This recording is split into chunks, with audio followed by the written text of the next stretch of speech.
Hello, my friends. I am your host, Daniel Willcocks, and you're listening to episode number 24 of the Writer's Chair podcast. And it is Friday, 12th of June, 2026, as I record this. In today's show, I am joined by my co-writer and all-round awesome guy, Rob Howley, as we dive behind the scenes of Devil's Rock Publishing. Hello, Rob. Hi. Hello. Hi. So for listeners of this show, this is a bit of a different format to usual. It's not really an interview because me and Rob know each other too well to sit and do formal questions, I feel. But we've done two of these before, where before it was kind of like Twisted Tales Diaries, but we're kind of reframing it a bit. But just to have a bit of a chat with what's going on behind the scenes at Devil's Rock, a little bit about what we're each doing and going on, and just some stuff that we've kind of discovered along the way of publishing together. So first off, Rob, how are you? I'm good. Yeah, I'm good. I'm getting by. So I think last time we spoke, which was December 15th, guys. So a while back on air. Time is a lie. So life has definitely changed since then, which is in a good way. So previously still am self-employed, but I was between jobs. My contract ended at one place and I took some time out my side of the business, freelance sort of things. So I'm now back in full-time employment, which is quite nice. Back in marketing as a marketing manager for a dementia charity. So that has taken up a lot of my time, and yeah, I'm all right. I'm getting by. It's a lot, but you know, we're adults. I'm blubbing because me and Rob speak a lot, daily. And as I say, the last time we had a conversation in front of the camera was about 6 months ago, which, as you say, time is a lie. And I'm loving how diplomatic you're. It would be a very different podcast if I could be completely, if I was sure to say things. Yeah. But suffice to say that you're a busy guy. I'm a busy guy. I'm back in full-time employment, have been for, God, it's going to be 2 years soon. Jesus. Yeah. I need to leave. Oh, careful what I say on air. But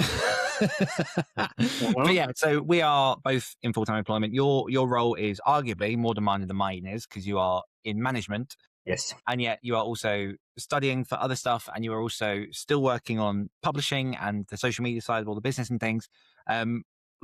Talk us through a little bit of how you manage a day. What's it like behind the scenes? So behind the scenes, I have to be very controlled. I have to be very controlled with my time, and I also have to give myself freedom to not do things, which, as you will attest to, I don't like. Mm-hmm. Like not doing the things. Yep.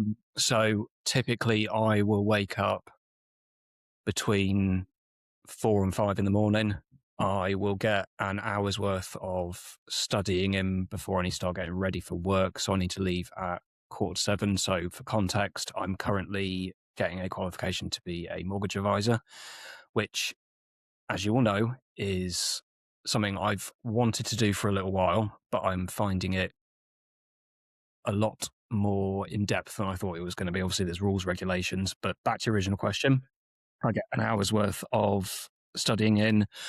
I'll leave for work at between 6:30 and 7:15, 45-minute commute, get to work for 7:30. The team descends at that point. So I've got a team of 2 at the moment, but I work closely with the marketing and fundraising team. I am there till usually 3:00, drive back. I'll either do freelance, I'll do writing, I will do more studying depending on the day, depending on what pressure is building up on me at any given point. And then my partner will usually get home sort of between 6 and 7, so I'll work until then. And that's my day basically. So that is Monday to Friday, and then weekends we do this sort of thing. Or I will study, or I might take a day off every so often if I allow myself to do that. So we will see. The parallels. So I wonder why we work together so well. Yes. I'm curious, and I don't know if I've actually asked this question to you in private, but let's do it on air anyway. Yeah.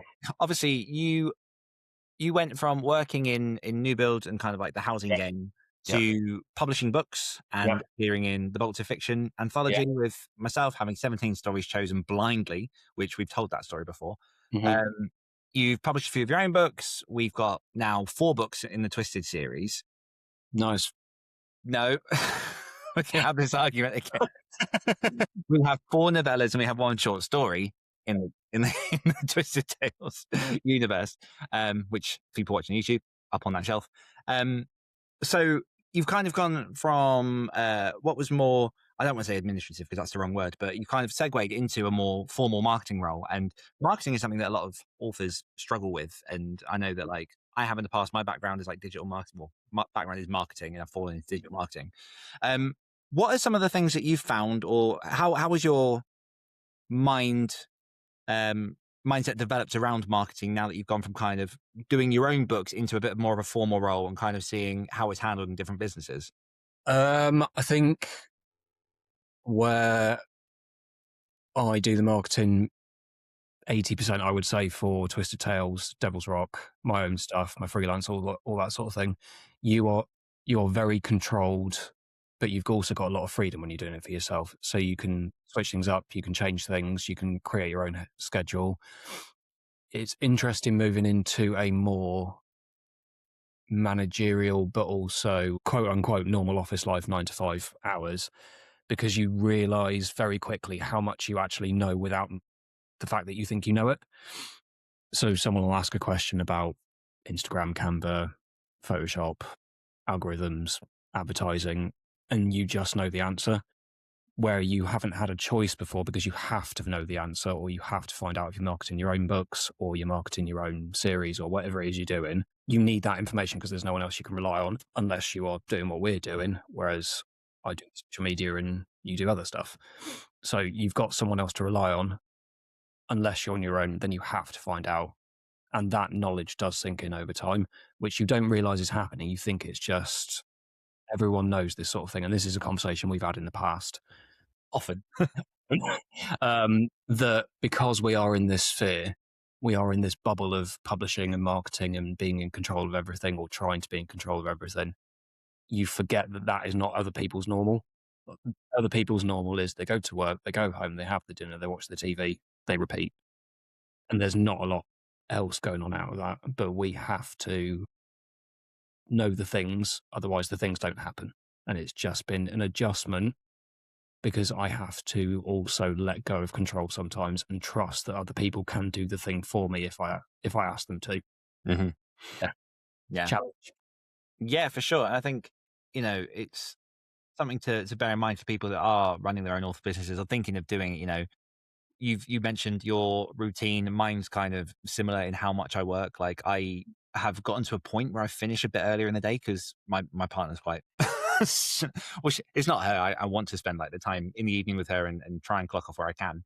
But if you're thinking of stepping into sort of self-publishing and marketing your own book, don't take it too lightly because there is that sort of extra layer of work, as enjoyable as it is.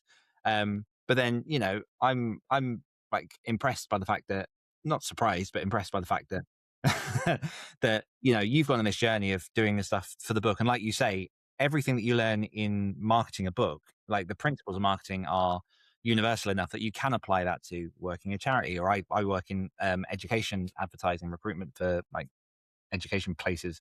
So as dull as it sounds, but like those sort of principles cut across of trying to understand who you're trying to reach, making sure you're not like lambasting people with just too many messages, and trying to just market genuinely, which I think is something that we can take pride in what we do with promoting Twisted and the stuff we do at Devil's Rock. Yeah, I think the main thing is remembering wherever you are, you're always asking for something. It's just how you ask for it. Like charities, you've got the real people stories. Same thing with marketing a book. Like this is how I came about. This is me. People like on YouTube, I'm so sorry, Rob. I'm just playing with my hair because there's one little Superman. It's not even a Superman flick. It's just a little doink. That's sorry, carry on. Just a little super boy dink. There you go.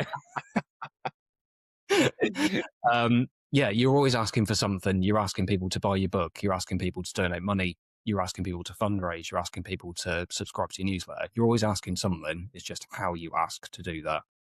And I imagine it's the same with your day job. Same question back then. Go on. What have you learned? Yeah, no, like you say, it's there are universal principles, and I think where I've always tried to come from is like, because I've marketed different things over the years, and I've not always called it marketing. Like I ran a parkour free running trip back in 2013, where I had sort of 50 free runners from across the country, and we went out into the Peak District in the UK, and it was like there were 3 different teams. We filmed it. They were there for 5 days, and that was just because I loved parkour, and I found myself running the Parkour Society in Lincoln. So there was kind of just a passion there for doing something. I just wanted to bring people together. And I suppose, like, in hindsight, you can say I was events marketing, which it technically was, but at the time I was just like, this is fun, isn't it? Um, and then I've gone on, like, I've had a little job selling aloe vera for a few weeks. It was not that fun.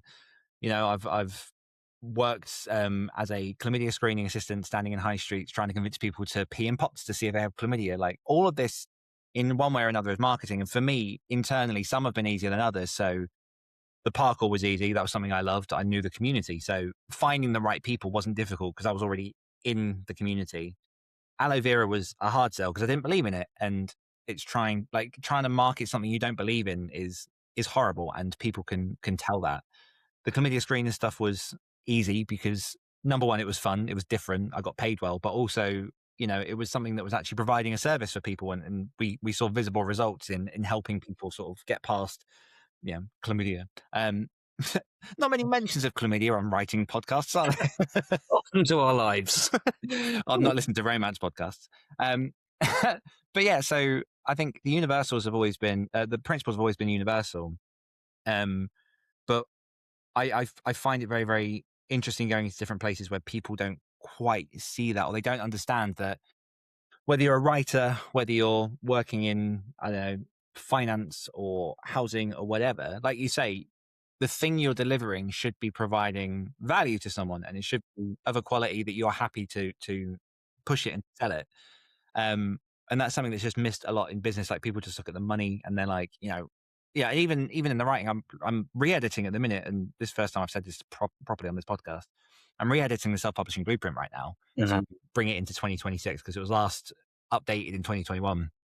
And even in that, like, there's the reminder that there are people that they have their book, they'll go onto Blue Sky or X or Facebook, and they'll just be like, guys, I've got a new book, buy it. I've worked really hard. I need people to buy it. I need people, and they'll just keep promoting those messages.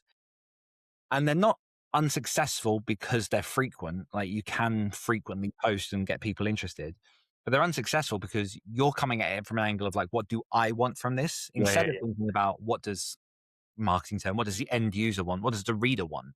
And I think that even just that head switch, like, and coming back to what you were saying about the fact that we internalize a lot of this stuff. Like, even when I was managing a marketing team, we had sort of 7 people that were under me. Like, even people that have been in that business for a while, once I had to explain that flip through, like, we're not just hucking a product. We're not saying like, we need this for our bottom line. What does it actually give that person? And, like, you know, we hope, and I like to think we're doing that pretty well with the twisted advertising and sort of just the advertising that we do. But it's quite fundamental, and I think people should remember that. Yeah, I mean, and that's where it came. That's where it came into our little tagline, the like, the nostalgic '90s horror, like the '90s called "They Want Their Nightmares Back." That was literally that. That was what we came up with because that's what we wanted to give our readers, and we did. Yeah, it's not we've written a book, buy it. Yeah. It's remember that feeling you used to get when you pick up like a '90s Goosebumps paper. Like, I still get tingles. Like, I love it. Aw, Aw. But before we kind of go a bit more into the twisted stuff and give a bit of an update on that, wanted to touch on hatching season because I'm not going to do an intro on this episode. I figure I might as well just put it all into the episode itself. And you're helping with advertising hatching season at the minute. You're going to be one of our blind judges who's going to be reading it not through Braille, but, you know, probably. But yeah, like, how are you found so far working on hatching season, and have you found it easy to promote? What's your kind of vibe? I find it very interesting because I've seen it from both sides now. So, like you said, with Bolts for Fiction, that was something 2 years ago. Released June 2024. I think it was 2023. That was a long time ago. I found it very interesting. So, from both sides, I've seen it from a submission point of view, and I've also seen it from a marketing point of view. So I'd say the thing that got me the most was in the early days of promoting hatching season, it was very slow. It was always very slow. But as a deadline approaches, the more stuff goes out, the repeated content, the video clips, all of that sort of stuff, the short stories are starting to come in. I haven't actually seen how many submissions we've had so far because we're in triple digits. What? We're in triple digits. Oh, wait. Yeah. Oh, cool. because I have an unlimited amount of time at the moment. No, that's awesome. And and that's the thing, like I haven't seen that side of things because I'm focusing so much on getting the messaging out, making sure it is accessible to people, they understand, directing people to the website, all of that sort of thing. Whereas you've got access to the email address where they all come in. So that is very exciting. So thank you everyone so far that has submitted to it. Yeah, it's been a lot of fun. And I think it's always an experience running it from the production side of things. And actually, like once you get into rhythm of them, anthologies are fairly easy to put together. Yeah. Like I say a lot with publishing in general, like anyone can do it. Some can do it well, some not so much. But it's one of those that I've been saying to you for a while. I want to do an anthology again because I've had The Omen's Call, The Other Side, Bolts of Fiction. And they're just like, for me, I really like having the opportunity to publish other people's work, but then you also don't know who's going to end up in it. Like in The Omen's Call, there's a fellow horror author, Mary Rijote, who put a story in there who I hadn't heard of her before. I think we'd kind of interacted a little bit on Instagram, randomly selected her again, like blind selection. She made it into the anthology. And then a couple of years later, she won like some awards and stuff for her books. And I was like, this is awesome. Like kind of being a part of that journey. But it's going to be interesting. I'm excited for you to be on this side of the table reading the stories because, as I say, like when you submitted your stories in Flash Fiction, and we were eventually being like, "Who's on this list?" Oh, we can now reveal their names. So like, it's Rob, it's Rob, it's Rob, it's Rob. You know, I don't want this. You know, I really don't like 17 this. stories out of the 80 in that book are Rob Howley's. But it's the lessons I'm learning at the minute, just from promoting the submissions period, is number one, I was hesitant of doing another anthology because at the minute my finances are a bit tied up in like house sales and stuff. So I don't have money to pay people up front, but I still want to give people opportunity. And my attitude became, well, I can put the call out. If people do want to get paid, they're not going to submit. That's their choice. Like I'm not forcing anyone to submit to an anthology. And ultimately, it's a charity anthology. So all the money raised anyway, I'm not getting a penny. I'm going to be doing all this work for free. We Yeah, owed work. which is every conversation we have. Thank you. But we're not getting paid anything for this. So it's going to be a case of all the money goes to a charity, which is an awesome thing because the authors get published in what I will make a quality anthology. And then, you know, all the extras go to Mind, which is incredible. But what I'm remembering is that if you don't tell people about it, people don't submit.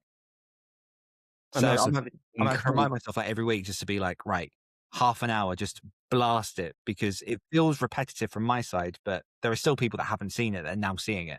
And I think that's the thing, like even with the algorithms as they are at the moment with social media and AI, that's the only thing I'm going to say about AI is the frequency you post doesn't mean that everyone sees it. Yes, you might have 500, 1,000, 20, or just like 20 followers. With the amount of content that's out there, yes, it feels repetitive to us because it is, because that's what we're doing day in, day out. We're promoting what we're doing. It's not repetitive to someone that hasn't seen it. And it's not repetitive to someone that goes, I've got a short story idea. I might want to submit that. And it might be their first one. It might be their 10th one. Don't know. It's repetitive to us, but it's not to them. And I think that's with marketing, especially, you need to remember that is just because you think you've done something too much doesn't mean you have, unless someone's told you have, and then listen to them. This is true. This is true. I've just realized I'm pretty sure by the time this podcast airs, the deadline will be tomorrow because this goes out on the 20th. 24 hours, folks. 24 hours. I mean, at that point, I'd say if it's 24 hours, we maybe want to do the website URL so people can actually still go to it if they've got 24 hours, which is what we did for Box of Fiction. devilsrockbooks.com/submissions. Go. But also, just to note, I am, we're accepting reprints, we're accepting simultaneous submissions, multiple submissions. So, you know, I want to try and just get as many people in there as possible. Quality stories, we're still going to be, you know, filtering out the ones that are the best to go into the anthology to represent what we want to do. But just bring as many stories as you can. 2,000 words to 5,000 words. I've tweaked it slightly. And the deadline is 28th of June. So all the info, devilsrockbooks.com/submissions. There you go. Kind of, you know, very, very cleverly segueing into Twisted Tail stuff. Actually, do we come back to that? No, let's go for it now. Mentioning about repeating and posting a lot on social media. We're at that point now, aren't we? Yes, we are. Yeah. Yeah. We've hit that point where we had a. So when did we publish? We published Jack in July. 2025? Yeah. We published Air in August. No, it wasn't. No, It was October, wasn't it? might have been September. Oh, it was Well, in that range. Yeah. we published Slay in December, and then we did Air Deal in February. Yes. So we had 4 books released in the span of 7-8 months, which meant momentum, advertising, fresh content, go, go, go. Mm-hmm. We are working on book 5. The first draft of that is done. I'm going to be tidying that up after I've done the edits on Self-Pub Blueprint to hand over to you to work on. We've got book 6 ideating at the minute, and we're at a point where we're slowing down production, but obviously that now means that we're having to find ways to advertise. We don't have a big marketing budget for this at the minute, which is becoming very, very apparent. We now live in a very, very pay-to-play economy. But how are you finding, like, truthful, you can be truthful, how are you finding the challenge of promoting this series post books waiting for the new ones? It is difficult. It's really difficult because when we first set about planning for the launch of Jack, it was very follow a structure. We've got 8 weeks to do this. Weeks 1 to 8, we have to do this many posts, the cover reveal, the launch, the call for the ARC readers, all of that sort of stuff. Like you just said, where we've slowed down production now, it does feel like I am repeating the same thing over and over again. And as I've touched on before, it feels like that to me because I am the one that's having to do it. It's not changing the core messaging of what we're trying to do, and it's not changing the core stories that we've already published. It's becoming a lot more difficult to find ways to do it. And I know this is the conversation we had probably a couple of weeks ago. I just said to you, I was like, I'm slowing it down. I'm not doing 3 to 4 posts a week anymore. I'm going to tone it down because I don't want to overload people, because that's the last thing I would want anyone to associate with Twisted Tales or Devil's Rocks books. It's overwhelm, just pure promotion. And I think that has helped slightly because it means I can think more about what I'm saying rather than just kind of boshing out the post just as quick as I possibly can. I can take more time with the design for the social media, or we can have a little break and we can come up with some different ideas. So it's difficult, but I'm glad we put the groundwork in to start with, because we have got the readers. We have got people that email us and go, I love this. It's made me happy. Obviously, it's not going to be for everyone. Right, it never is. But yeah, it's difficult, but I'm glad we've slowed down, because I was getting to the point where it was like, I need to do something different, or I'm just going to have to stop it for a couple of weeks just so I can reset myself. Yeah, I mean, how have you found it? Yeah, easy. I've got you. But no, in all seriousness, and kind of coming back to what we were just talking about, like, one thing that I'm learning a lot from this book, from the podcast, from the day job, all that kind of stuff, is how different now the landscape is for promoting a book in 2026 versus, where we were a few years ago. And there's just a few different layers of how I think I'm beginning to view different platforms, how you use them at different levels. Because as I say, like, a lot of my day job is Meta advertising and Google advertising, a bit of TikTok advertising. We're looking at LinkedIn, there's Reddit. So a lot of those are what they call PPC, for people that are not familiar with the marketing lingo, which is pay per click, where you're literally giving the company money to drive ads to certain people. And a lot of these platforms are now mature enough that is kind of the main way to be seen and discovered. Like, if you think of your own social media feeds, nowadays it's rare you ever see content from the people you actively follow, which I have very, very strong personal opinions about, growing opinions each day. But it does mean now that, as we say, like, if you were to post the same post every day, Monday to Friday, Monday to Sunday, at exactly the same time, your followers or the people that actively follow you are unlikely to see that 7 times. They might see it once, maybe twice. And so it has become, there's this, you have to almost flood your message if you're not paying for it to be seen, which pros and cons, like people familiar with this podcast will see that each week now I've started putting like lots of reels up of different things. Video content is much more effective at being organically seen because that's what people are doing now. They're doom scrolling and getting lost. And and again, I have personal opinions. I hate playing into this game, but annoyingly, if you want to get your message seen, that's kind of where we're at. Static images, I believe, have a bit more of a chance of being seen by your followers. Like it's rare you'll kind of nowadays see a static image from someone, like just an account that you don't follow or anything else. So it's kind of, for me, it's layering like all the stuff that you do, promoting and putting those images up as like the baseline. It's like, it just means that we've got content going out. It means that people can see it. It means that it's kind of keeping our message there. With this podcast, the video reels I call almost like discovery. So I found a way for them to be very low effort, which is just for transparency for people listening. I use a program called Riverside, which is what we're recording on now. It transcribes all the notes for you. It cuts all the episodes for me, so I don't have to manually edit myself, and it creates reels that I can then go in and tweak and edit and stuff to help promote what we're doing. And full transparency, this episode is a advert essentially for our Twisted Tales and for things that are happening in Devil's Rock, but hopefully packed with useful information that people can take. And it's kind of, I don't really think anymore in terms of like individual platform. I just think in terms of what content can I put where in a way that is as minimal effort for myself with as much impact on the people I'm trying to reach. Like we still want to put good content out so people are getting something from it. But then as you started this episode with, like, our lives are busy. So,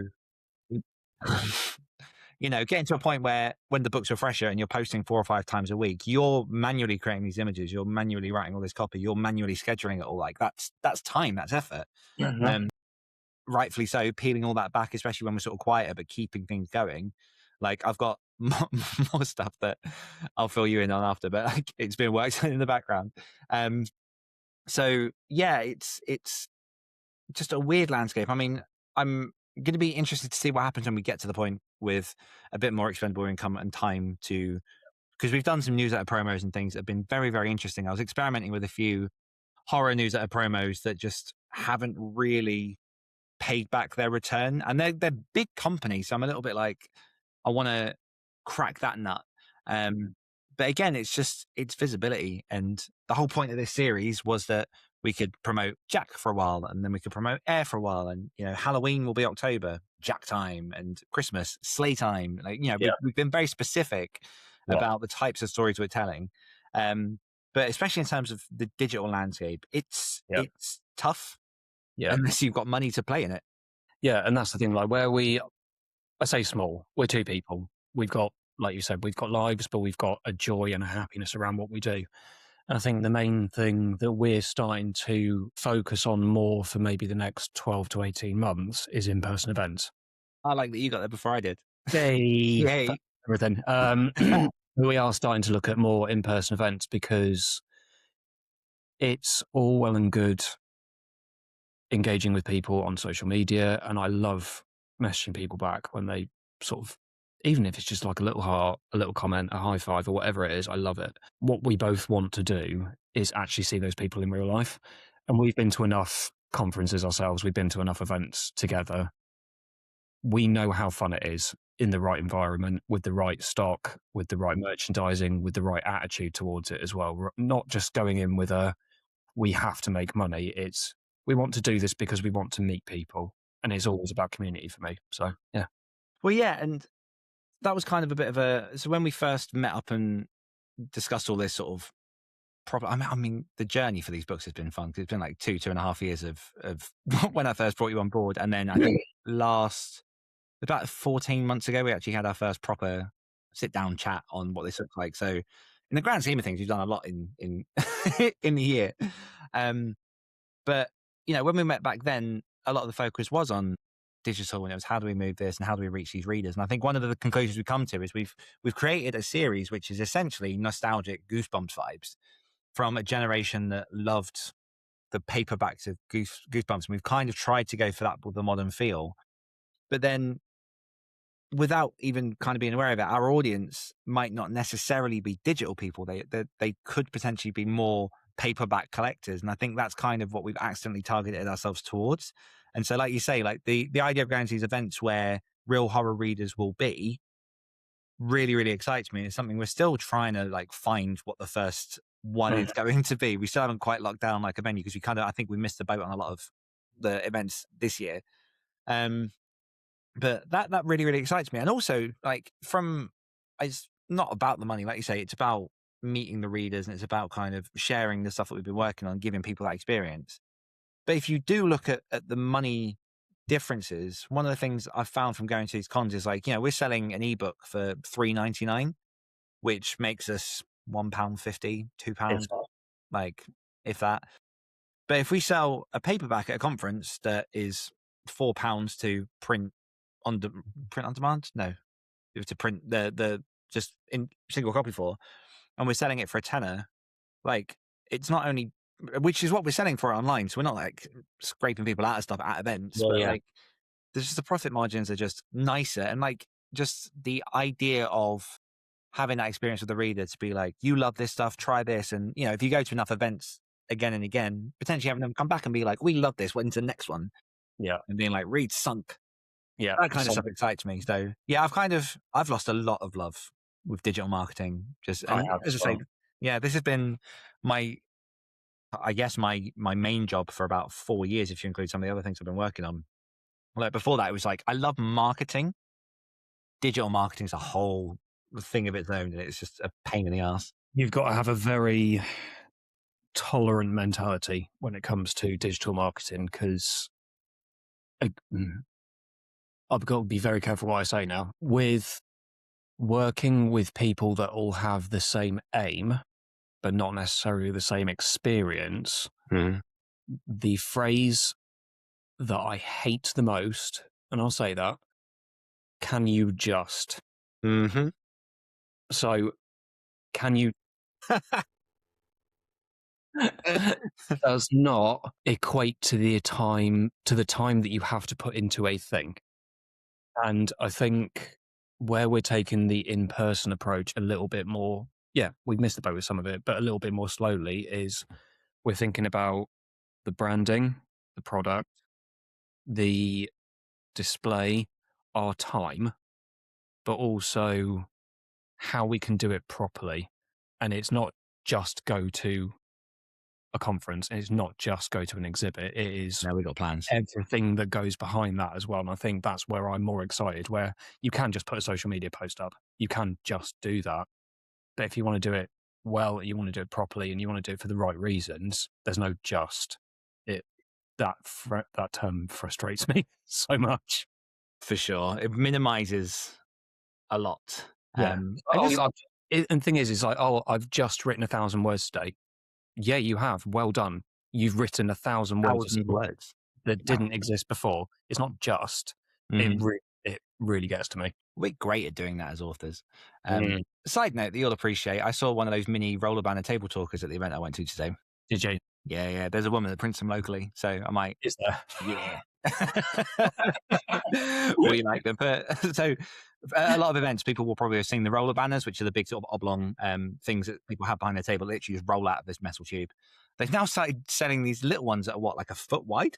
About foot and a half by about 2 to 3 foot. That's really cute. They are amazing. No, we're looking into those. But yeah, as you say, like we want to take these books to events, and we want to create like an experience with them as well, because we've got the Twisted series. I've got other books with Devil's Rock. You've got other books as well that you can bring to the fore. My partner has been making these really, really cute like earrings and jewelry to go with each of the Twisted Tales, which I showed Rob, and they're fucking awesome. So like just stuff like it's trying to think with your books what else you can do with them, because rather than, I think my mentality, I don't think I know, and I'm really coming out of this bubble hard. My mentality for the last like 10 years has been ebook, Amazon, paperback, Amazon, go, sell, market, Amazon, market. And now I'm at the point where I'm like, hold on, instead of just pushing that book, like Rob, you can crochet pumpkins. Why don't we sell those with the book? Why don't we offer, like, we've been talking about doing these sort of boxes that people could buy, these almost premium boxes that have straw and sawdust and candles and stuff in, that is like a full book experience for people who want to just, people who do want to spend a bit more. And generally, people who go to conferences are used to spending a bit more money than your budget sort of KU reader. So it's just a lot of, I I think I've been so entrenched in the indie publishing kind of go community for so long that it's really like taken a lot to pull me out and be like, there are other ways to sell these that are probably more enjoyable than sitting by yourself at a computer and just like giving money to Zuckerberg. I think the landscape is changing as well. I think Hugely. I personally do not spend a lot of time on social media anymore because No, I'm overwhelmed with it, and it's my job. It's 20% of my day job. The rest of it is probably meetings, paid advertising, forwarding emails. developing actual campaigns for fundraising events, whatever. I don't have time to doom scroll and block adverts that I'm not interested in. I haven't got time for it. What I want to see is videos where I'm learning something new, something that makes me laugh, or something makes me goes, yeah, I'll give that a go. I'll try that.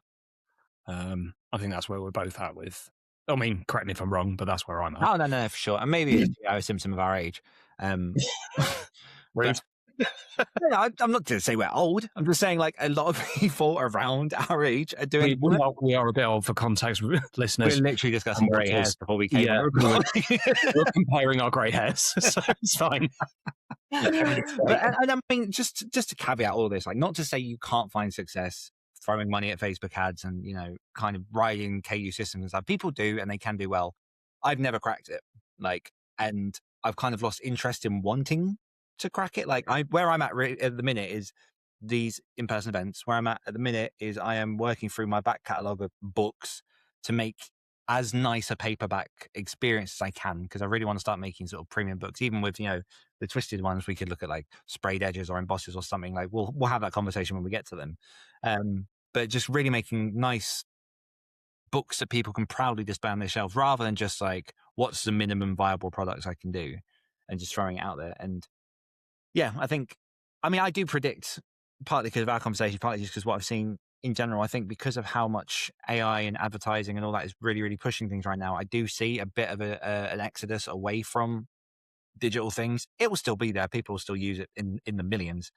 But I think there will be more cause now for people to go into in-person things, into groups, and like things that you physically touch. Like I saw the other day, it's an idea that we'll talk about at some point. I've been seeing a lot of like mail order fiction campaigns that just look really cool, with people with like really nice, like, it sounds sad, really nice envelopes, and you got your wax seals, and then inside is all like really nice paper, and it's a real kind of tangible physical experience that is different, that catches attention, and it's another way to tell a story and make some money. But something we'll probably have a little look into, and we'll be like, with what time, Dan? We will pick that up, and I am going to quote something that I said back to you the other day: for the love of all that is unholy, not now. anyone can soundbite that. I don't mind. Not now. Literally, I talked myself out of it, though. Yeah. I literally messaged Rob, was just like, I really want to do this thing. We should do it now, but we're also doing this in October, so probably now's not the best time. And I've got a load of other stuff. I really want to do it, but we shouldn't. Which my reaction was, thank God. Yeah, not now. Not now, Daniel. Not now, Rob. The only thing I wanted to quickly touch on in this episode really is so I'm bringing back the writers' room, which starts on, well, it would have started by the time this episode airs. So every Tuesday I'm going to be opening up the room and bringing authors on to, or writers and authors on to, basically work on their books together, ask Q&As and all that kind of stuff. And I just wondered, as someone who was a product of one of my own, this is a bit self-indulgent, but also while you're here, you were in my old sprints, and that was something that you were unsure of when you joined, but seems to get a lot of value from. Would you mind just kind of giving people, like people who are a bit unsure of potentially looking into this kind of stuff, what did you get from it? I'll just pause there because I have got about 10 minutes before bed people turn up. So cool. We'll work towards that. Yeah, fine. I think the main thing for me was as I've said to you like multiple times in the past, that was the first time I had invested money into my own writing career. Before that, it was very much just sat on a weekend upstairs in the old study, tapping away by myself, not knowing if I was doing it quote unquote right. And it was the first time I'd actually gone, I need to find people now, because my ex-partner at the time, I would say things about, I've written 1,000 words. I've finished a chapter today. And the response was always, oh, okay, cool, well done. And I needed people around me that actually understood what I was going through, but I also needed to be accountable for what I was doing, because I could have taken a lot longer than I did with all of the stuff I was working on back then. But because of that consistency and the time and the check-ins and having people around, it really made me feel like I was part of something. And I hadn't had that before. And it was terrifying, because you will know me, I'm not great with new people, which is not. Or even people you know. Yeah, even people I know. I can be a little bit more reserved if I'm in a situation where I'm not comfortable. I think that was my main fear. Was there was a lot of people that I'd seen. I mean, I'd watched you for a while anyway. You had a lot of people around you that you already knew, and you had that connection with them. And it was the fear for me of going into something, not knowing who they were, what was going on, and whether I was going to fit in or not. And I very quickly got over that, because it was more about the writing and having people doing it alongside you, rather than comparing notes. Or, yeah, we celebrated our wins, but we also kind of went, I'm stuck on this plot point, or I don't know, Instagram photo or thing that I'm thinking about a title, and people would help. And I think that was the biggest thing. It was the help, and people sort of saying, actually, do you know what? Do you want to take this outside of this? Because it's probably a longer conversation. We can have a chat on Facebook if you want, or we can message back and forth about it. And it was nice to know that I wasn't the only person at that stage in that journey, because there was a couple of people that joined a couple of weeks after me. And I remember saying, I'm not the new one anymore. Yeah. It happened quickly. Yeah, it really did. Yeah. And look how far we've come. We're now doing this stuff together. Yeah, there you go. You never know where it all leads. Not promising that every person that comes to the writer's room is going to be, oh. This is going to be a 72-person podcast soon enough. Yes. No more. I am aware and conscious of time restraints, but before we round off to the end, I do have a quick fire round that I wanted to throw at you, just because I don't think I've done one with you before, and I wanted to sneaky throw it at you. So are you happy to do a quick fire round, Rob? Go for it. Amazing. Okay, you know how this works. I'm going to throw 10 questions at you as quickly as possible. Answer as quickly as possible. Yep. Can I pass? You can pass. That's fine. Yeah. Good. Thanks. Yeah. Cool. Question 1. An evening with crochet or an evening with wine? Favorite color? What's your favorite series right now? What's your current earworm bop? Can't remember the name of it. Move on to the next one. I'll come back to you.